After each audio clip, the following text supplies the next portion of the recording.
in fashion. From every strand on the line of your reel, to the rods, to the anglers, to the lures on the end of your hook, let's talk about those big bass here on Co-Angler's Corner with your hosts, Rob Welch and John Stoudinger. Good evening, everybody. I'm John. Hi, y'all are. Cajun Rob here hanging out with you on a snowy night in Kentucky. You know, it's pretty bad when you have more snow than me. That's like the norm anymore. I'm quite happy with it. I bet you are. Yeah, I mean, Seneca Lake and Cuba Lake, neither of them are frozen over, but that's okay. You can still take a boat out. Yeah, you could. You could break the ice up. Sure could. Yeah. All right. So tonight we have a familiar face with us tonight. One that has mastered bass fishing, inspired anglers. Rhonda Pitts. She's an accomplished angler, just finished the Pan Am Games a couple months ago. And today, Rhonda's going to be talking to us about one of the most versatile and effective tools in bass anglers' arsenal, the chatterbait. Known for its ability to mimic bait fish, draw reaction strikes, and perform in a variety of conditions, the chatterbait is a go-to lure for both beginners and seasoned anglers alike. Rhonda will talk us through the ins and outs, favorite setups, and all favorite baits. So without further ado, let me bring Rhonda up. Hello, Rhonda. Hey guys, how are you doing tonight? Just trying to stay warm. How you doing? Trying to stay warm. So Understand that. Yeah. Yeah. Fisher says, hi, guys. Hey, Trish. Hey. Okay, they're both here. You got your fan club. You got your fan club here, Rhonda. Heck yeah. Hey, I'm sporting the colors tonight. So. I like it. That's sharp. Yeah. Remember on Sesame Street how they said one of these things don't look like the other? Mine's in the works. It'll be soon. Coming soon. Yeah. And yeah, Tricia says, look at you all looking amazing in your fish herd jerseys. Absolutely. I'm getting there. I was looking through designs, so it's coming. It's coming. Kathy says, hi, Rhonda. Hi, guys. Hello. Hey, Kathy. So if you don't mind, just give us a brief introduction about your history and fishing, and we'll get right into some questions. So I really started bass fishing in 2016, and fished mostly with my husband.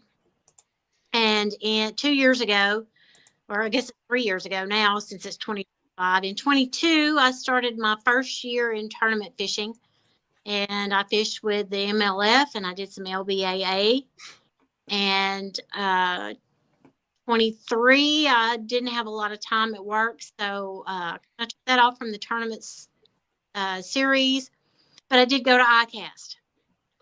So went to ICAST in July in 23, and we won the ICAST Cup in the women's division, which qualified Emily Freeman and myself to go and fish on Team USA Bass in New Brunswick, Canada, on the St. Johns River for the Pan Am tournament. So that was a super amazing week of my life that I'll never be able to forget. We won a gold medal, Team USA, and we actually beat Team Canada by 13 pounds.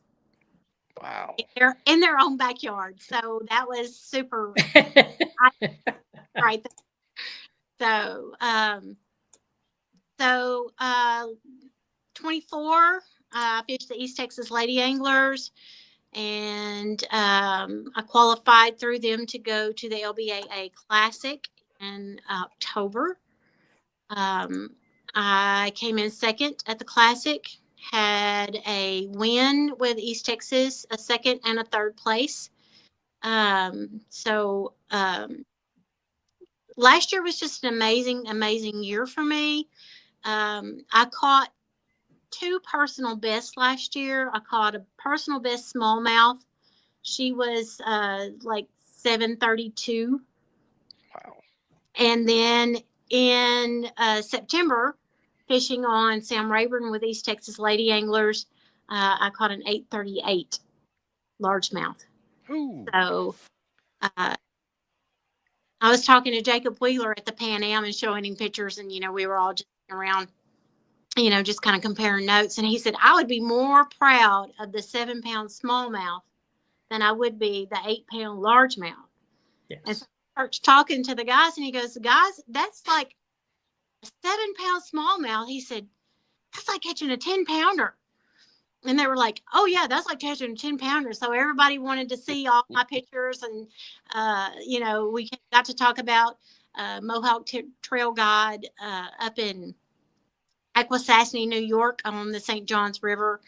And anybody ever has an opportunity, go up there and see Will Clute.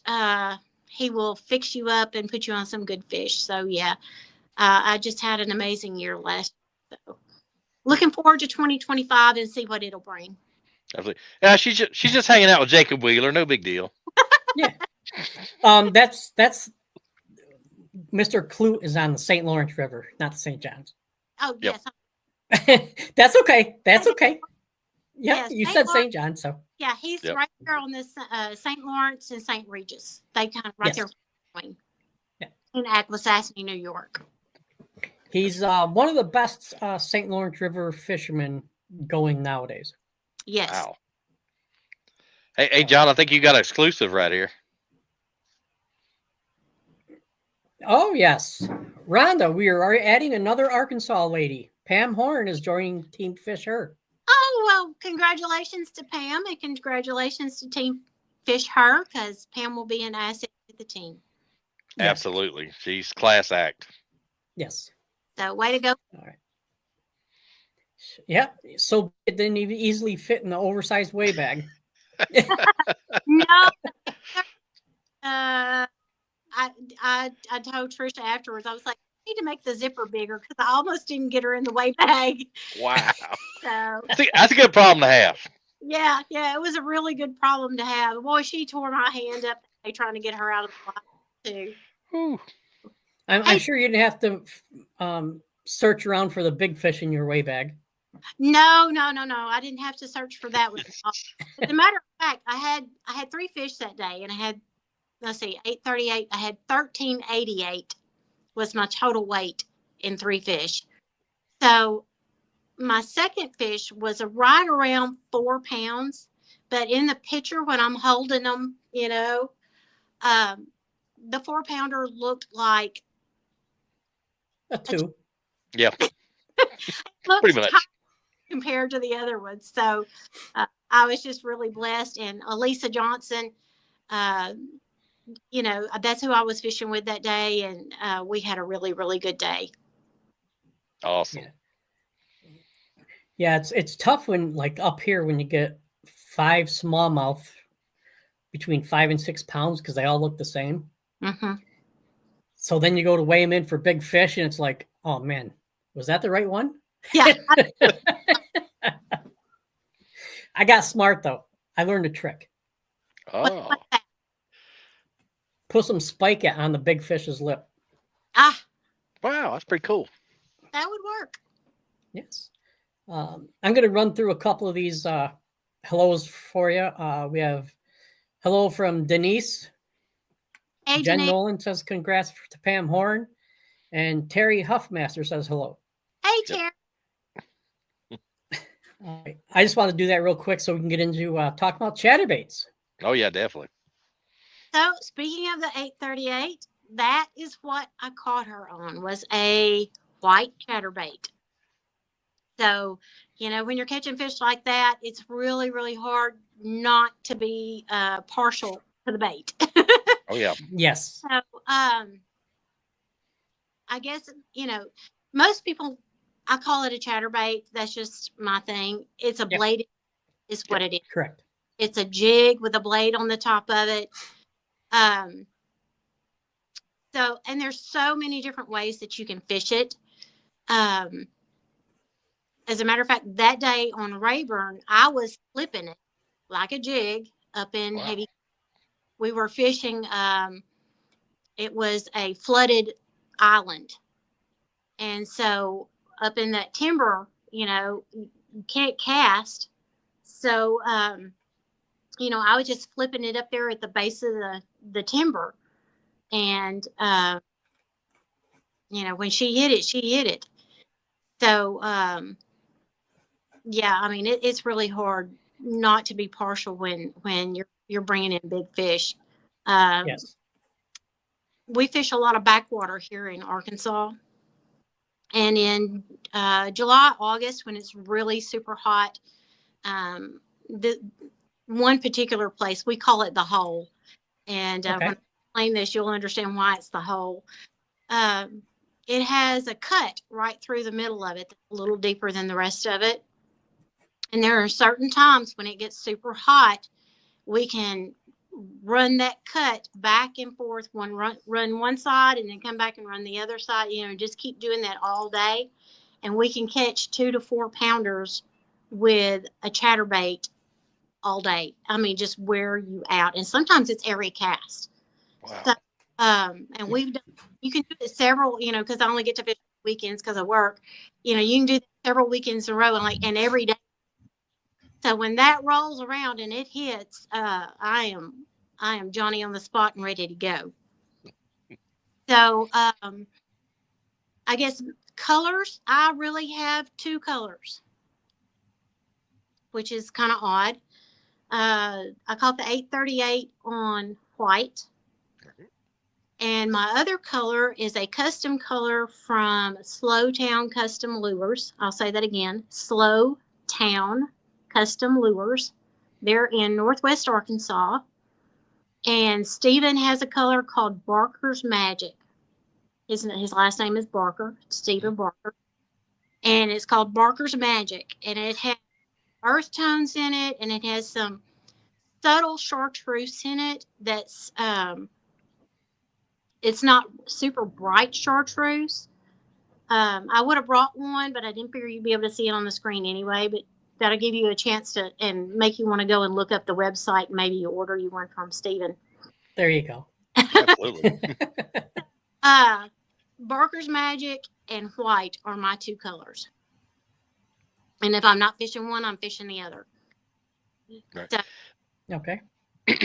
Now, do you have are you using silver blades, or using different color blades on those, or it depends on the water? How do you? It depends on how you have your blade. What color? What determines the color of your blade? I guess what I'm trying to say. I like the silver blades. Some folks like the darker ones. It's all in, to me, it's all in preference and what you have confidence in. A darker blade is probably going to, in muddy water, is going to cast a bigger shadow. Because, if it's dark water and the sun's not penetrating, you're not going to get the flash off that chrome anyway. Right. But I'll fish a chrome blade. I have others, but, when those are my 2 confidence colors and types that I like. Okay. Gotcha. Stephanie Hempel Pellerin Fishing says, "Hey Rhonda, Rob, and John, congrats on a great 2024." Thank you. Thank you. And Andrew Pulliam says, "Happy New Year, guys." Hey, thanks, All right, Andrew. Hope you're doing well, buddy. Yes. All right. So, what's your typical setup for your chatterbait? Rod, reel, line? So, as you've probably seen, I'm sponsored by Lew's, and my favorite series of rods from Lew's are the Signature Series rods. Yep. So I'm fishing the Andy Montgomery bladed jig rod, and that is a 7.3 medium heavy fast. So 7.3 medium heavy fast, and then I like the tournament MPs, and I like that in a 6/8 to 1. So that's just a moderate speed on your reel. That way you're not having to reel really, really fast, or you're not having to just, super slow roll it, So if you just keep a moderate pace on that, and it's not going to wear you out if you're fishing it all day, which I have. You know, the faster you reel it, the quicker you get a snack. Well, you know, that's what they say. But the slow gear, that 6 to 8 has a lot more torque than the 7.5s and 8 to 1s. So if you get one in the grass and you're hung up, that really helps you get it in. Right. And you know, crankbaits, you know, I'm gonna go all the way down to like a 5, you know, a 5.6. So, but since a chatterbait, to me, a chatterbait's similar to a spinnerbait. Yep. Yes. So you can run it, you know, you can run it right on the bottom, you know, and drag it across the bottom if you want to. And then you can pick it up and run it in the middle of the water column, depending on if the fish are suspended or not. And, you know, if they're breaking, a lot of times I'll throw it out there and skim it right along the top. You can also do that over a grass bed. Oh, yeah, definitely. Throw it out there and run it across the top of that grass bed, especially if you know, grab a piece of that grass every once in a while and you rip it out of there. When you rip it out and it starts falling back, you're most likely going to get a hit. Yeah. Oh, absolutely. Yeah. Angie Copus says, what's the trick to the bait? Do you use a trailer? Is there a time conditions for it? Never caught one on a chatterbait yet. So well, you know what? I don't feel so bad. Yeah. So a chatterbait is a year-round bait. That's one of the things that I love about it. I can fish it when it's cold. I can fish it when it's hot. It's a year-round bait. Now, I do like to use a trailer. You can either use a straight tail trailer. So for me, that would be like a Crush City freeloader. Yeah. So do that one, or you can do a boot tail swim bait like the Mayor. Yep. You know, either one of those works well behind a chatterbait. And you want to tailor your trailer to the size of your bait. So if you're fishing and they keep biting your trailer off on the back, take it and snip part of the front of it off and redo it. Shorten it up and get it closer up to that skirt. So if you do that, then they're going to have to come on up and get that whole bait in their mouth. Right. That's just one of the things that, you know, I've learned over the years. Let's see, what was one of the other questions that she asked? I'll make sure I answer all of them. Okay. Time and condition you covered. That's it. Yeah, you got it all. One tip that I will give everyone that I have learned is to keep your rod tip up. So when you're fishing a crankbait, if anybody fishes a crankbait, and you're fishing the crankbait and it's coming back and you can feel the bait wobbling in the water, well, you kind of want to feel that same thing with a chatterbait. You want to feel that blade wobbling back and forth, you know, in that water. And my rod tip will actually be doing this just like it does when I'm burning a crankbait. So if you're holding your rod tip down and you can't feel that, just pick it up a little bit. And it doesn't take, you know, a whole lot. Just pick it up and you'll feel that shimmer on the end of your. And so when you get that shimmer going, then you know you've got a good cadence going. And 2, you've got it picked up in the water column to where it can work like it's supposed to. Right. Like I said, it's very versatile, you know, shallow to deep. I mean, it's like a spinnerbait. It's very, very versatile. Yeah. Yes. Well, and you know, there's a lot of different ways you can work it. Like I said, when I caught that one in September, old girl, I was flipping it just like a jig, you know, holding onto it and flipping it up in that cover, you know, and she got it on the fall. You know, a lot of times they'll get it on the fall. So don't think that, you know, if you're getting hung up or you're in the grass or whatever and you yank it real hard, don't think you're going to miss something. What that's going to do is that's going to cause a reaction bite. Yep. So, you know, you can fish it like a jig. You can pick it up and bounce it on the bottom, you know. You can do a straight retrieve to it. And a lot of times what I'll do is especially if they're short striking or running into it, bumping it, I'll do it like a crankbait. I'll run it, pause, run it, pause. And you kind of get that cadence. And the fish, if you listen to the fish, they'll tell you how they want. Oh yeah. Kevin Van Dam says that all the time. If you listen to the fish, they'll tell you the cadence if you can just pay attention. And sometimes it's hard to work out, but you can burn it, you can run it slow, and give it those pauses. A lot of times they'll get it right there at the boat because you're fixing to pick it up, and so you kind of pause it just a heck, and they'll smack it right there at the boat, scare you half to death. Feel like you gotta take the rod out of your hand. Yeah, that's a pretty cool feeling. Cat Harwood says, I'm going to need to talk with you more. Oh. Jen Nolan says, hey, Cat and Denise. Come on, Cot. We'll go out and see what we can find. Jen also said a great question from Angie. Yep. Andrew Pulliam in Florida says, we keep contact with the cover as much as possible. Yep, makes sense. Kat says, hey, girl, to Jen Nolan. And I'm going to just say it right in here. I think Pam is the latest fisher personality they have picked up. And I want to say congratulations from Co-Anglers Quarter. And she says, if I recall correctly, a big bites fighting frog works pretty good for you too, Ladybug. Yeah, I kind of do like Texas rigging a frog or a crawdad. And Pam and I fished a tournament up in Northwest Arkansas. It's probably about the second or third one I fished was with Pam. Wow. We were fishing that morning, and we were, I was running chatterbait, she was running the spinner bait, and we were trying to make them bite. You get that in your mind. We were trying to make them bite, and so finally I sat down in the boat, and I had sat there so long. Pam turned around, looked at me, she goes, "Are you okay?" "I'm fine, I'm thinking." And she goes, "Okay." And so I cut off whatever it was I was fishing with, and I got me a 1/4 ounce weight and a 4/0, EYG, and a Nico high definition crawdad and green pumpkin. And I put that sucker on, and in about 2 casts, I started pulling fish in the boat.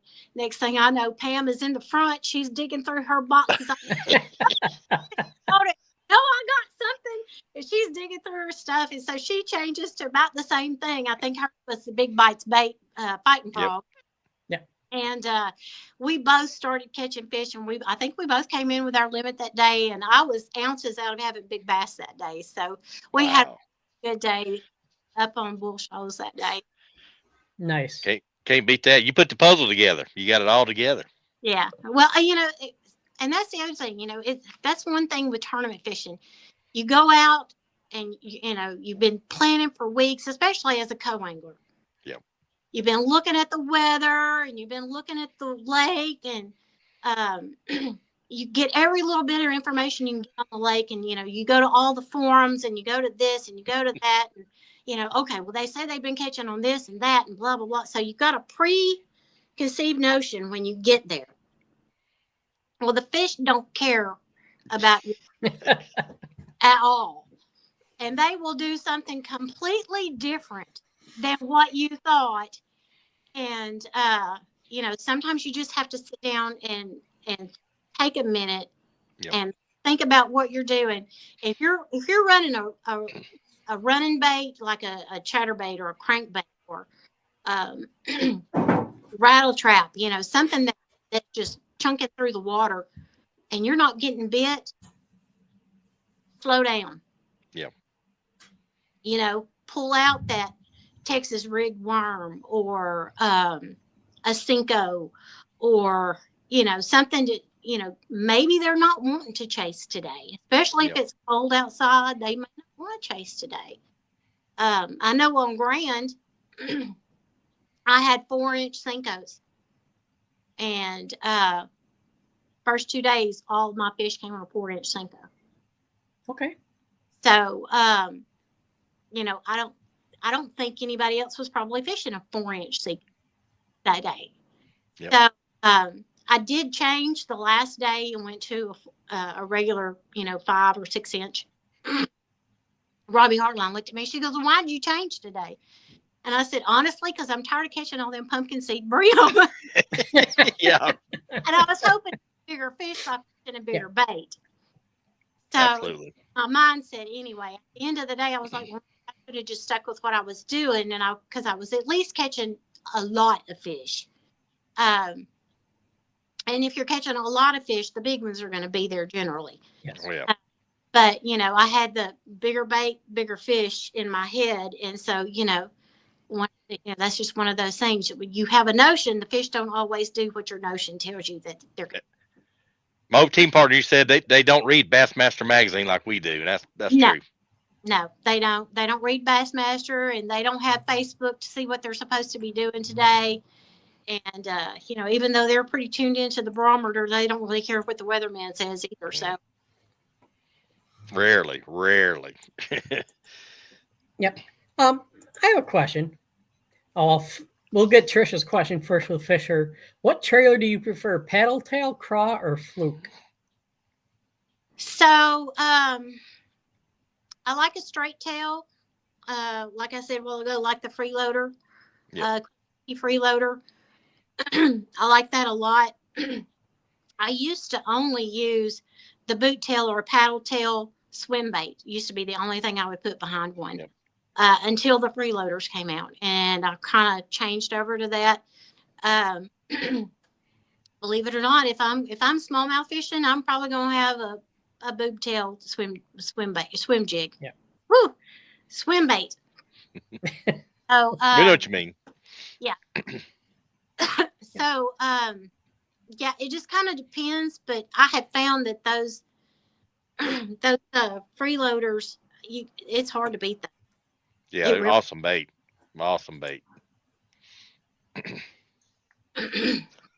So, go ahead. Okay. Stephanie Hempel Pellerin says our new Z-Man tungsten EVO crankbaits or chatterbaits, are awesome. Yeah, they are. They're really good. Yeah. Z-Man makes a really, really good chatterbait. They really. Yeah. I some of those.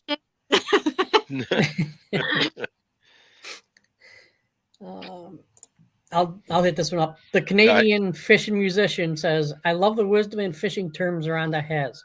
This is a great stream. Thanks for sharing. Oh, thank you, man.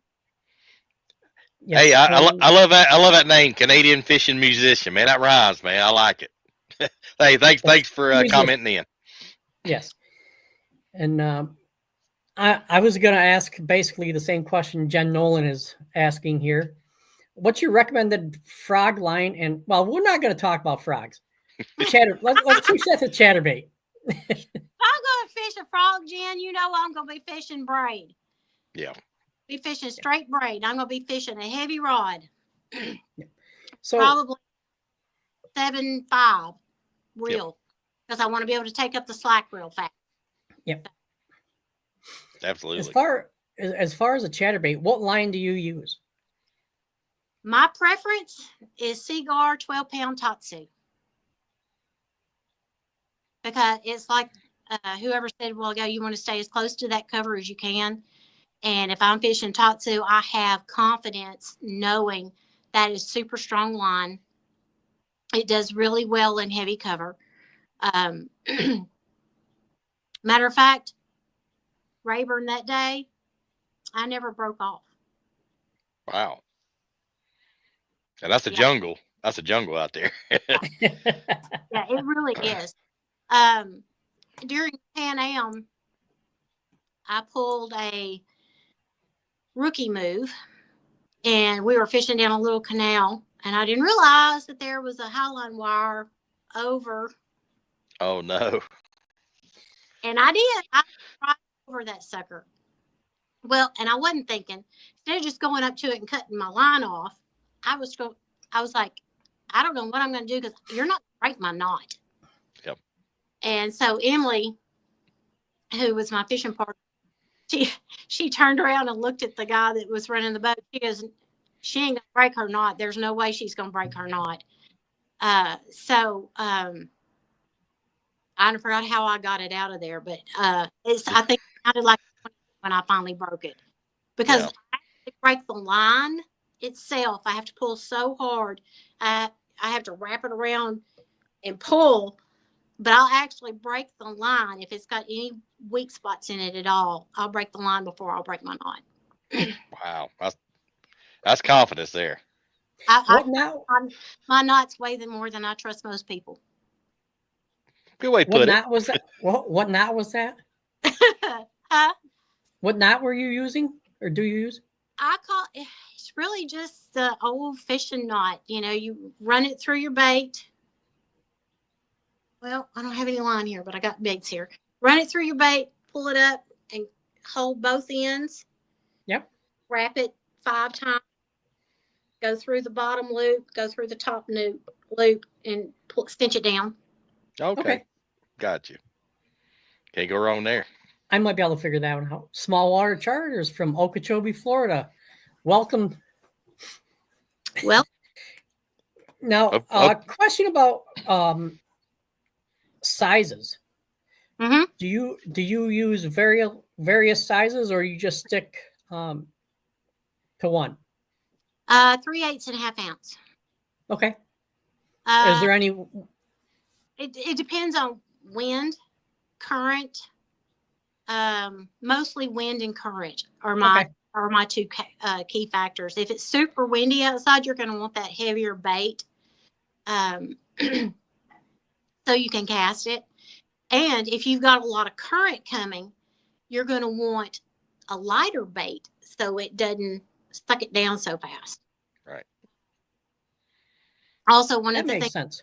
Yeah, one of the things that we've learned on St. Lawrence River is, you know, down south, we always cast up current. Yep.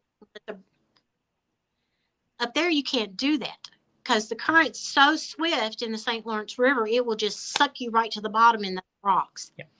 So you throw straight across, and it doesn't sink your bait straight down. So if there's anybody from up north and you've got some real heavy current like that, just remember, you know, either throw straight across.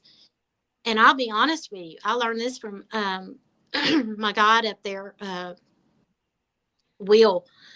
I'll even throw down current and just hold my rod in the current. Oh, pretty cool trick. And that's all you got to do. Just hold it.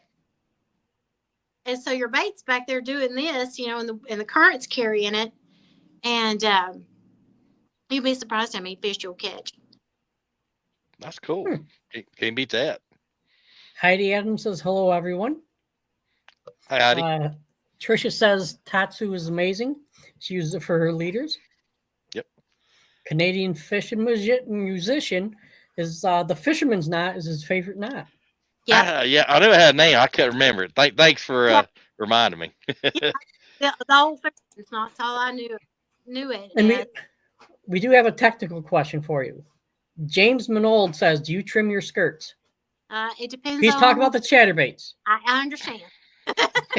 No, it depends on the bait, really. It depends on who made it. Because I want it to be slightly behind that hook, but I don't want it to be really behind the hook. You know, just like talking about trimming your trailer off. If your trailer is too long, you know, sometimes I'll flip that skirt over and just, you know, trim it flat. And, you know, it doesn't take much you can take it off. And remember, guys, it's like cutting hair. You can always go back and take off a little bit more, but once you get it there, that's where it's at. Yep, just little steps. Little steps. Will it grow back eventually? Probably not. Will, but the chatterbait won't. Small Water Charter says, me and my wife, Captain Linda, run bass and crappie charters down here. Oh, cool. Oh, cool, man. Is a crappie small waters crappie hitting down there real good right now? Usually they like the cold, so just a comment back. I bet a crappie's pretty good down there about right now. And one more Mark comment. Silver wants to know, what is your home lake? So I guess my home lake would be Washita. That's a pretty area. That's beautiful out there. Yeah.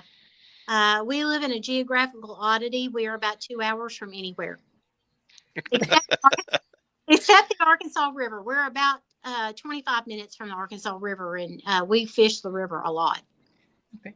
So that means you're 25 minutes from St. Lawrence. I wish. Not quite. Oh, Lord, I think I'd have to quit my job if I was 45 minutes from the St. Lawrence. I just become I'd be in the van living bed down at the river.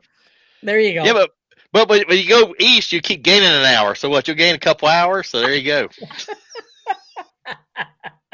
You know how many driven to the St. Lawrence River? A bunch. Yep. So we fished it at Clayton, New York, and we fished it several times up there in Akwesasne.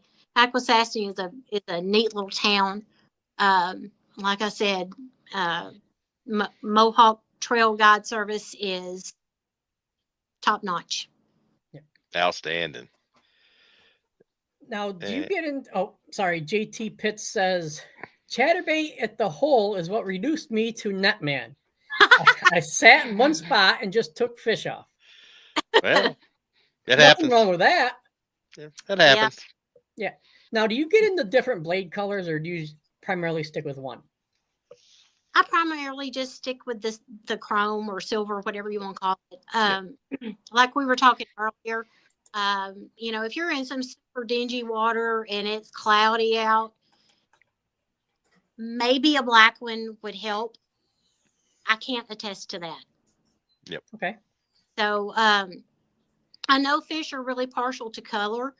The thing that sold me most on the variations of like green pumpkin, and that fish will bite this one, but they won't bite that one.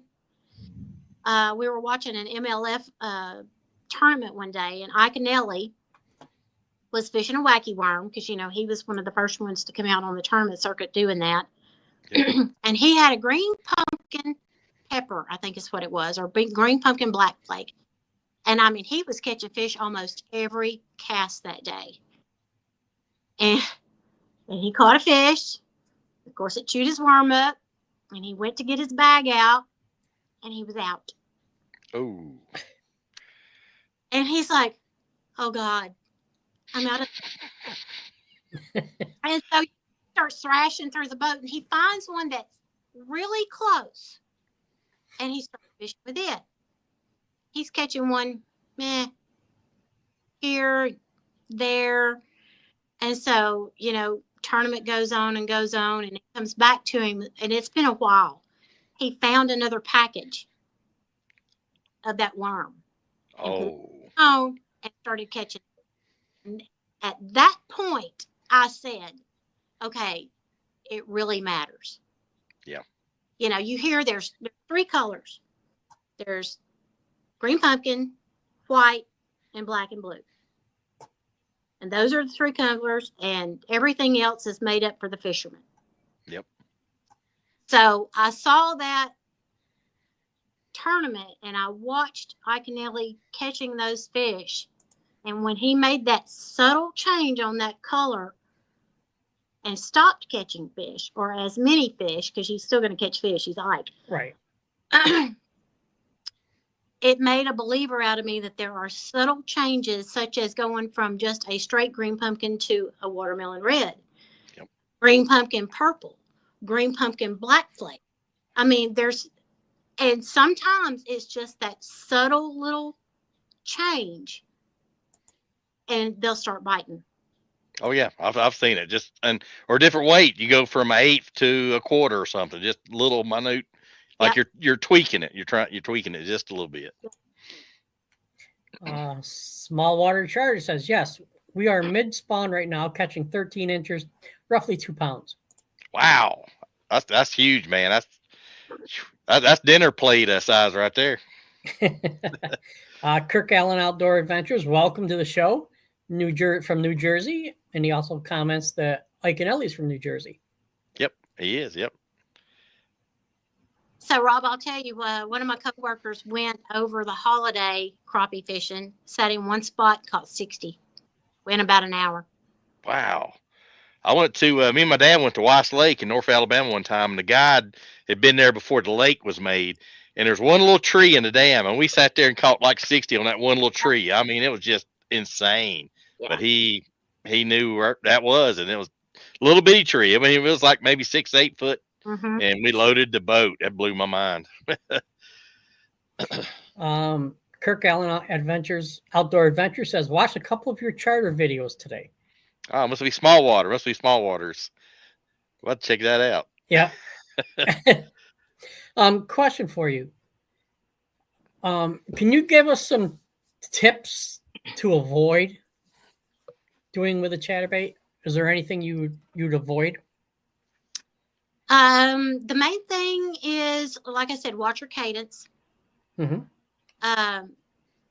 Pointing that rod tip at the water, because it's not going to work as effectively if the rod tip is pointed down than it is as if you pick it up just a little bit. And then just go have some fun with it. Rip it grass, run it right along the front edge of grass, right along the top of it. In standing timber, all of the things. And there are ones you can get that are weedless. Yep. But the blade also helps it be weedless. Yeah. That blade out in front of that jig helps it not catch up on everything. So kind of like the spinners on a spinning. Absolutely. And guys up here, they catch them on rocks. They catch them off rocks with them. Yep. Very, very versatile.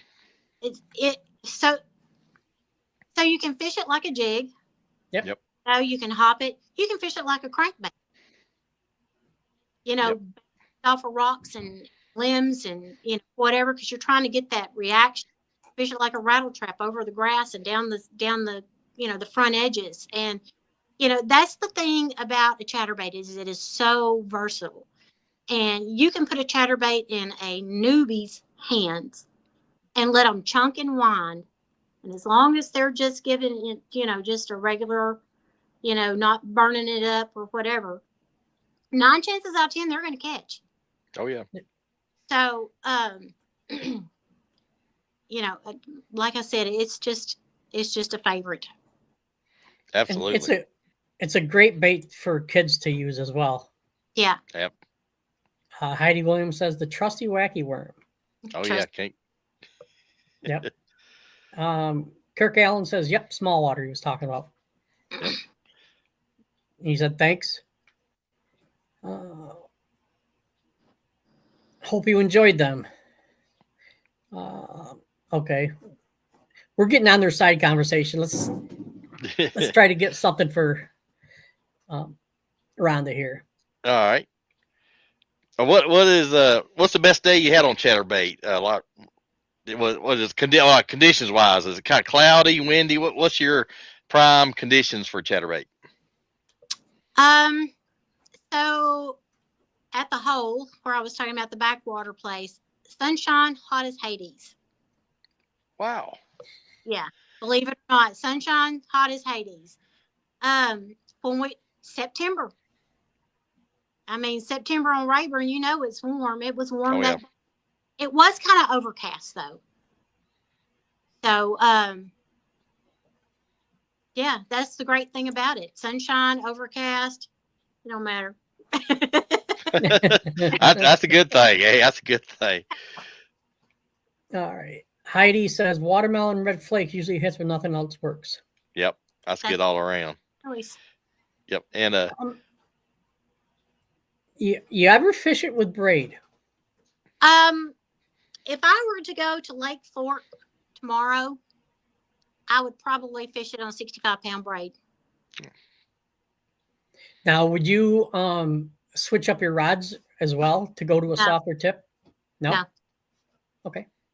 I'd fish it same rod. I fish it on that same 7.3 medium heavy, and I just put some braid on my reel. Yep. Now being on a kayak, I don't have as much room to set the hook, and I know like in that Z-Man Project Z chatterbait's got a little different connector, and they swear by it. Do braid and do that Project Z. So that's one thing I've heard a lot of kayak guys swear by. So, and one of the things that I'll do, if I don't have camo braid, or if I'm going to fish something on my spinning rod that's got the pink PEX8 braid Yep. on it, I keep Sharpies in my bag. Yep. And, run it up about 2 foot, 3 foot, take that black Sharpie, color that braid, and it will disappear in the water. Yeah, I've heard guys cutting little V's in it, like the wide Sharpies. They got like the wide blade on them, and they'll cut a little notch in it, and they'll just run it through. That's pretty cool. Yeah. Well, I mean, you can just take it, and as long as you've got some tension on that line, you can, just run it up and down pretty easy. It's not really difficult to do at all. Oh, absolutely. Yep. Small Water Charters says, we have a good friend we call Chatterbait Kenny. All the guy throws, but he has some giants to back it up. Yep. Hey, nothing wrong with that. Does you, Mark wants to know, does your technique change in cold water and water colder than 45? I'm probably going to slow it down. I'll probably work it more like a jig.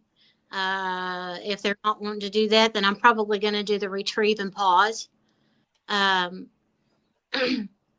Because here's the thing, if you're retrieving it, say, even if you've got it up off the bottom, if the fish are slightly suspended and you're running it and you just stop and it starts falling, they can't stand that.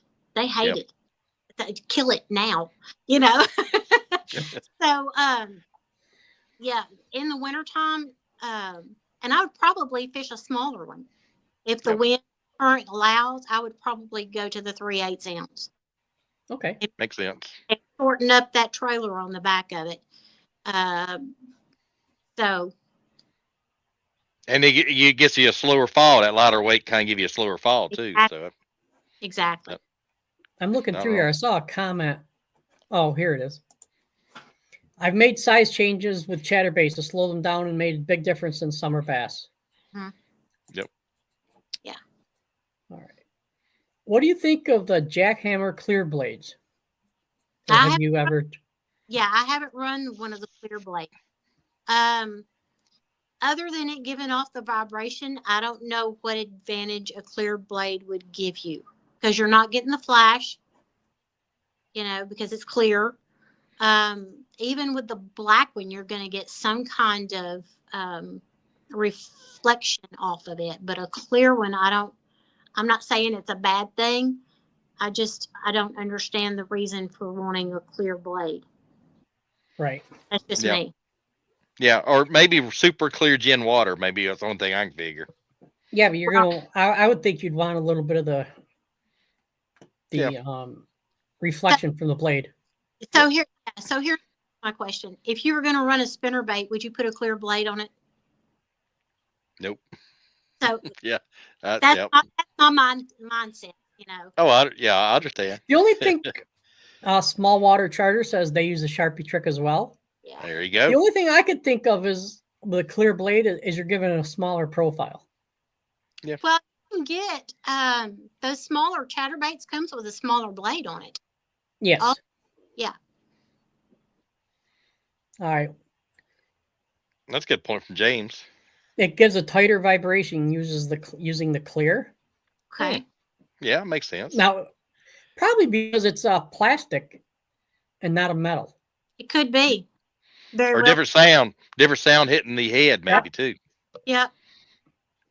So, like I said, so I don't really have, an opinion. I just, it's, those are just my thoughts behind, I don't. It just didn't make sense to me. Yep. Small Water Charter says our fishing techniques are so different than y'all up north. I pound 3 foot and less water in thick grass all day, every day. Wow. I bet it catches the snot out of them too. I know down on Gunnersville and Chickamauga it does. Kirk Allen Outdoors wants to know: Do you use like the chatterbait or the jackhammer? So I use a Slowtown Custom Lures chatterbait, and I use some jackhammers. So I use both. Yep. And it's funny. Sometimes you notice fish are like one or the other. Yeah. Yeah. I've even used a Thunder Cricket. So, it just kind of depends on which one I've thrown in my bag that day or what's in the boat. Okay. Absolutely. Matt Dillon wants to know if you know, what do you think about the clean tackle tungsten chatterbaits? I've not fished one of those. So I'll have to get me one. Yep. Now, I tried one over the summer. I had some good luck. P-Line has their own lure company called First Gen, and they got a chatterbait that's got two little copper BBs in the head, and it makes it sound like a rattle trap. And I did first time out, I caught 3 like 2 or 3 pounders, and the next time, same place, same conditions, they get anything. So maybe something new. Something new. They decided to tack it, I guess. But it's pretty cool little chatterbait. Yeah. All right. We're going to be coming to an end here pretty soon, so we'll get last couple comments and questions up. And James says, yes, we use them a lot tighter shake. Makes sense. All right. Now, Small Water Charter says we catch a few good ones. Oh, yeah. You're in the land of giants down there, man. There ain't no doubt y'all killing it. And one last comment from someone you may know or may not. JT says, problem is there isn't gin clear water in the South. No. He wishes. We get muddy runoff. Yeah. Yep. Everywhere. The funny thing is like when you're down south, you look for the dirty water. You come up north, you look for the clean water. Yeah. And you're in the middle, and you're in the middle like me. It's like I just fish it all. It feels better. All right. The last question of the night is Kirk Allen wants to know, what is your favorite trailer? It's probably going to be the freeloader, the Crush City freeloader right now. And then yeah, that's probably going to be it. Yeah, that's a really good bait. Good all around. Yep. All right, folks. We're at the point of the show where we like to ask the difficult questions now. Toughest question of the night. What is your favorite homemade cookie? Oh, I think we've done this one before. We have. Yeah. We make sure you didn't want to change your mind. We just want to make sure. I might change my mind today. I like a chocolate chip cookie, but I make some really, really good peanut butter cookies. Oh, can't go wrong there. That's old school. Yeah. I almost wore a pair of sunglasses tonight because I forgot to ask Tricia her favorite cookie. Saturday and said, "This is what happens when I don't ask." Well, it's a Saturday show. That kind of threw you off, so you got an excuse. It did. All right, Rhonda. So we're at the point of the show where we'd like to give you a couple minutes to talk about your sponsors. People have helped you along the way, and let's get them going. Floor's yours. Well, thanks, guys, for having me on again. I have a blast when I do this with you guys. Y'all are so much fun to talk with and answer questions, getting all the comments, Facebook and YouTube and whatever. So thanks to everybody for showing up and tuning in tonight.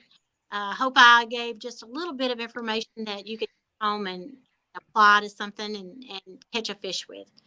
My sponsors, of course, is Lou's Rods and Reels, Cigar Line, Baheo Sunglasses, Gajo Baits. That's my friend Will Clute up in Asney.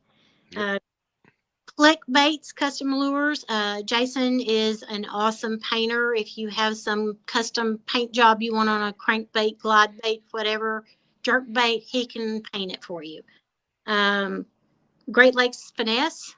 They're really good smallmouth guys. Caught my 7-pounder on a juvie crawl. So Yolatech, always be recording, guys. Always be recording. Rapala, Crush City. Woo Tungsten, Fish Her. Yep. And Slowtown Custom Lures was actually the very first person to be my sponsor. So thank you so much, Steve Barker. I hope you are listening tonight. I really appreciate your support over the years. And I've actually found a stash of Barker's Magic I didn't know I had. So I was really happy about that the other day. Now, since you didn't know you had them, does that mean you're going to donate them to the Cage and Rob Fund? No. Don't blame you. Don't blame you.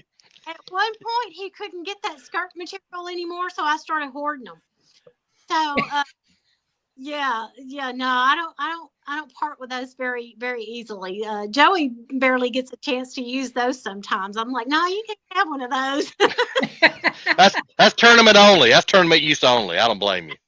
So no, and of course, you know, the husband, Joe Pitts, I could not do this without him. He is super supportive and is always right there. You know, anytime I've got a tournament coming up, he's right there with me. He helps me get my tackle together because he has more time at home than I do. You know, I couldn't do this without him. So love you back. Absolutely. Yes. Fisher wants to thank you for all you do for them. Oh, absolutely.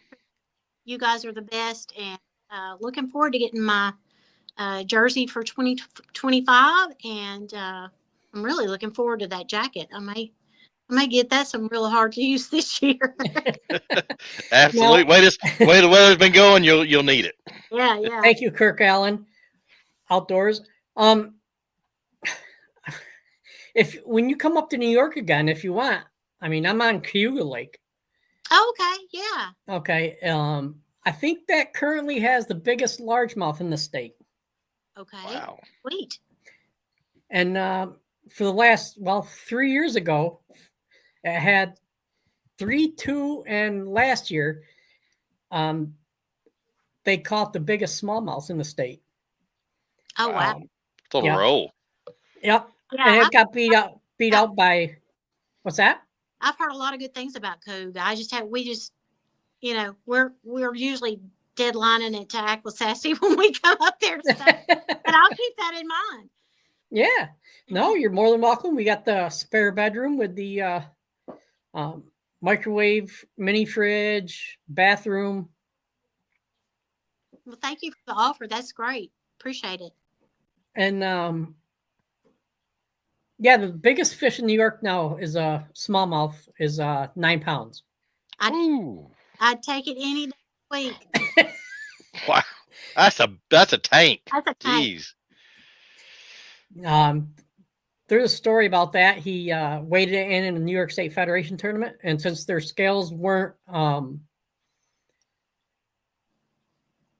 don't know, there's something they're certified, but I don't know what will happen. He had the choice of letting the fish go and let it live, or holding on and waiting for the DEC, which was an hour and a half away. Oh wow. So he ended up letting the fish go and taking his chances, and DEC said, yes, we'll take that as a legitimate weight. And that's great. That's a good choice on his part. Hats off to him. Yes. It takes so long for them to grow to be that size. Yeah. There's no way I could put one in the live well and take it home. I mean, even take it home from up there, but there's no way. Yeah. I think the growth factor is increasing. With all the gobies, they can grow quicker. Yeah. Yeah. You see the average fish here, I want to say, is roughly 4 pounds. Mm-hmm. But JT says road trip. Yeah. you got him talked into it. It doesn't take much for us. One of us says let's and the other one says go. So I think he's saying go there. Yeah. Saltwater Charter says that's a big smallmouth. The wife just caught a 915. Wow. Largemouth, and it was a tank. No doubt. Absolutely. Yes. All right. Rhonda. Well, thank you for coming on again, and I'm sure you'll be on again. You'll win a tournament or two this year from the LBAA, and Let's hope so. Hey, all right. and one last thing, Rhonda. If somebody wanted a Fisher jersey, how do you get a hold of the ladies at Fisher? Well, they're on Facebook, and they have their own website, and I believe it's fishher.com. Yeah, I believe so. Yeah. Yeah. So, yeah, reach out to Angie Copus or Trisha McGraw, and either one of them will be glad to hook you up. Or you can message me, and I'll get you in contact with you, if that's it. And I know they're going to be at the East Tennessee Fishing Expo end of the month, and I think Lawrenceburg. I know they're going to be at them 2 shows. So if you guys stop by, say hi, they'll be glad to meet you and show their products. They got great products for sure. And they're great anglers, both of them. Absolutely. Absolutely. All right, Rhonda. Well, thank you very much. We'll let you go now, and you take care and have a great evening and much success in 25. Thank you so much, guys, and we'll see you again. Thanks for having me. All right. Thank you. Appreciate you. You Yep. too. Bye-bye. All right. See you. All right. All right. All right. So I hope I learned as much on the shaky head that you did on this chatterbait. Yeah, I had some great tips. Like I said, holding the rod up and the sizes. I never tried that trailer. I'm gonna try that trailer. That sounds good. If it's got her seal of approval, it's solid. So I'm definitely gonna try that. All right. Well, everybody, thank you very much for tuning in tonight. Tomorrow night's guest is Mr. Bill Taylor. I'm sure a lot of you folks who fish in the Kentucky, Tennessee area know, or fish the old FLW know Mr. Bill Taylor. Yep, class act. I mean, I just saw him. He has a tournament in December I fished, and he's doing great. I mean, he's never changes. He never ages and never changes. And he did contact me today, let me know he was in for the show, but possibly might not have it, and if they get their internet knocked out. So let's hope they don't do that. And Wednesday we have Alex Weatherall, elite fisherman, and then we have on Saturday we have another sponsorship Saturday. So we'll be promoting that a little more, but we want to get the Tuesday, Wednesday shows out of the way, and after that we'll start ramping up promotion on that. Absolutely. So thank you. Yeah, thank you all for tuning in, and be safe and enjoy the snow if you have it, Rob. Yeah, I'm not enjoying it. It's more ice and snow. But hey, thanks for all the new subscribers and new folks tuning in. Small Water and Kirk Allen and all you guys, appreciate it. Heidi Adams, appreciate all you guys, and hope to see you again tomorrow night. Appreciate you guys, and peace out.